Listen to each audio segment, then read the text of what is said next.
যে কোনো বক্তব্যের একটা স্থান কাল পাত্র থাকে। আমি ফার্স্ট একটু আইনের কথাটা বলে নিই।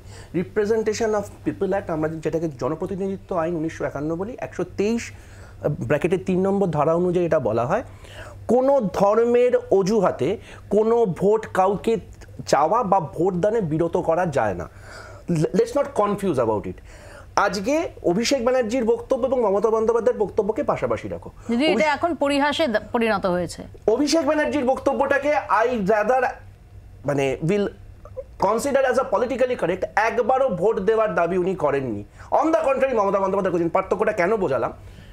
আজকে আমরা সকাল বিকেল অরুণ গোভিল মিরাট থেকে দাঁড়িয়েছে, রামচন্দ্রের ফটো নিয়ে উনি প্রচার করছেন। আমরা এমসিসি লাগু হয়ে যাওয়ার পর রামচন্দ্রের ফটো হোক, আয়াপ্পার ফটো হোক, আমার কোনোদিন নির্বাচনী প্রচারে ব্যবহার করতে সম্ভব নয়, ঠিক যেরকম পুলওয়ামা সম্ভব নয়। আমি যদি এটাকে নিয়ে নির্বাচন কমিশনকে অভিযোগ করি, আমার অন্যদিকে তো সেই আমার লোকাল স্ট্যান্ডিটা হওয়া প্রয়োজন। এমন তো হতে পারে না আমি একটা বেআইনি কাজ করে আর একটা আইনের দাবি করব। হ্যাভিং সেড দ্যাট, যে কথাটা তুমিও একটু প্রসঙ্গ তুললে, এটা গেল আইনি ভাগ। এবার হচ্ছে কি নৈতিক ব্যাপারটা। 17ই ডিসেম্বর 2019, তখনও সিএএ হয়নি, সিএবি ছিল, সিটিজেন অ্যামেন্ডমেন্ট বিল। 8 জন তৃণমূলের সাংসদ অ্যাবস্টেইন করেছিল। আমি একবারও বলছি না যে 8 জন সাংসদ ভোট দিলে অন্য কিছু হতো, কারণ তাদের সংখ্যাগরিষ্ঠতা আছে, কিন্তু তাদের তো সেই মরাল স্ট্যান্ডিটা থাকার প্রয়োজন ছিল। তার ভেতর শিশির অধিকারী অলরেডি বিজেপিতে, তাহলে কি উনি জানতেন? সেই প্রশ্রয়টা দেওয়া হচ্ছে। এবং আজকে যদি আমাকে এটা বিশ্বাস করতে বলা হয় যে মমতা বন্দ্যোপাধ্যায়ের অনুমতিবিহীন কোনো সিদ্ধান্ত নেওয়া যায়, আমি বিশ্বাস করি না। Last but not the least, Mukutmani Adhikari শুধু একমাত্র বিজেপি থেকে আগত তৃণমূলের প্রার্থী নয়।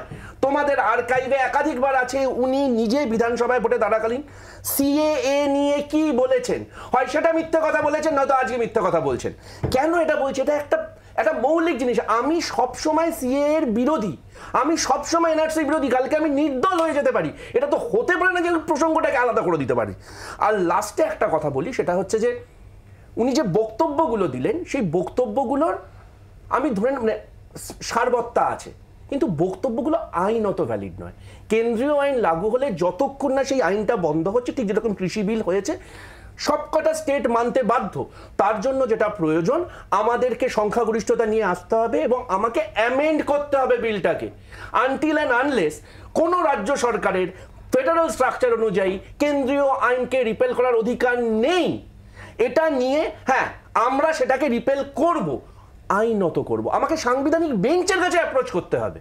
সেই সাংবিধানিক বেঞ্চের কাছে অ্যাপ্রোচ না করে আমি যদি মঞ্চ থেকে এটা করি, এটা শুধু ফটো অপটিক্স হবে। বাংলার আওয়াজ, বাঙালির আবেগ, জি 24 ঘন্টা।